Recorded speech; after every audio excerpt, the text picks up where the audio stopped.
trying to figure out what is the important assets that a child needs to reach adulthood. I am asked, I can't tell you how many times when I talk to people about kids, how did I raise 2 children these days to the course of adulthood without alcoholism or drugs? Like, how did we get through that? Because that's almost unheard of. Having 2 kids that didn't do alcohol and drugs all the way to adulthood. And how did I do that? Well, this is how I did it.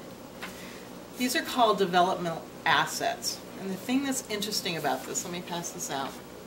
This is the research that was done by a search institute. And you can actually go on there and read, like, how many kids they used and, you know, all the, like I call, the boring parts of it. You can read more about that if you Google Search Institute. You can read all about that part of it. If you look on the back, there's a chart about the assets. If a child has 0 to 10 assets in his life, he has over a 60% chance of having violence in his life. He has over a 40% chance of having alcohol abuse. Almost 40% for illicit drug use. But you'll notice how quickly, as his assets rise in his life, how quickly those numbers go down. So what do you mean when you say assets? Okay, look at the assets page. And I want you to look at number 3. Because this is where I think all of you guys that teach karate don't realize how important you are. Because you are an asset to every child here. So if a child comes to karate, 1, 2, 3, 4, 5, 6 assets. Just went up that fast. They have a better chance of making it to adulthood without alcohol and drug use just by being here. But then start looking at things like, say say like number 18, youth programs. I consider this part of a youth program. Adult role models, that's number 14. You can see how karate just starts banging up the assets like crazy. I mean, it's unbelievable.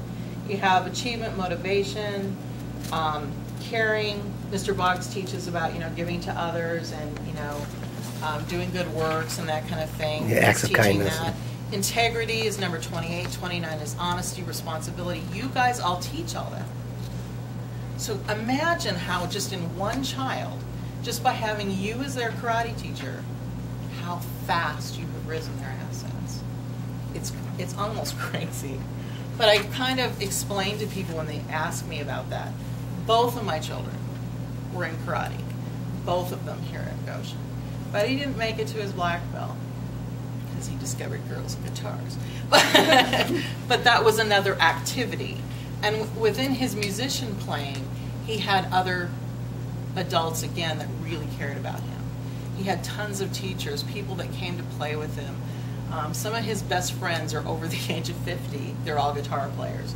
So all those guys took him under their wing and really cared about him and said, how's school? How's it going? What are you doing with your life? What's going on? Every time you say that to a child, you are raising their assets and giving them that chance to make it to adulthood without getting messed up. Because a lot of these kids, and like, if you look at our lives, like Faith and I's life, mother and daughter, she actually shouldn't have made it. When she first came here, I was a single parent, working a lot of hours a day, pretty much being raised by her brother most of the time. That alone should have kept her from not making it. But because Goshin was the family away from home, Miss Bev, Mr. Boggs, Mr. A, Miss Kathy was here, Miss Elizabeth, all those people, and there's more. In fact, we said the first person that ever recognized face dyslexia in karate was Daniel. Who? Harrison. Daniel Harrison. Because he could tell that she was not figuring out the left from right, and it was making her crazy. Like, I can't do it because I can't remember. And he came to me and he goes, you know, what's going on? I said, well, she's dyslexic and she has a hard time with that. And he said, you know what, let's put a patch on her left leg So we got a big old tiger patch and put it on her left leg, and all she had to do was look down, and she knew which way was left. And it was things like kata was so hard for her in the mirror. You can imagine for a dyslexic maybe what that's like. So we tested her against the green pad. She didn't have to look in the mirror to do kata. So it was little things like that can make a huge difference. And just you guys doing that, how much you're going to raise the assets of that child. So it's important. You guys do really important work. And sometimes I don't think you realize how important it is, but that tells you. That's research right there. Wow, thank you. So, Yeah, give her a big round of applause. right. Yeah. One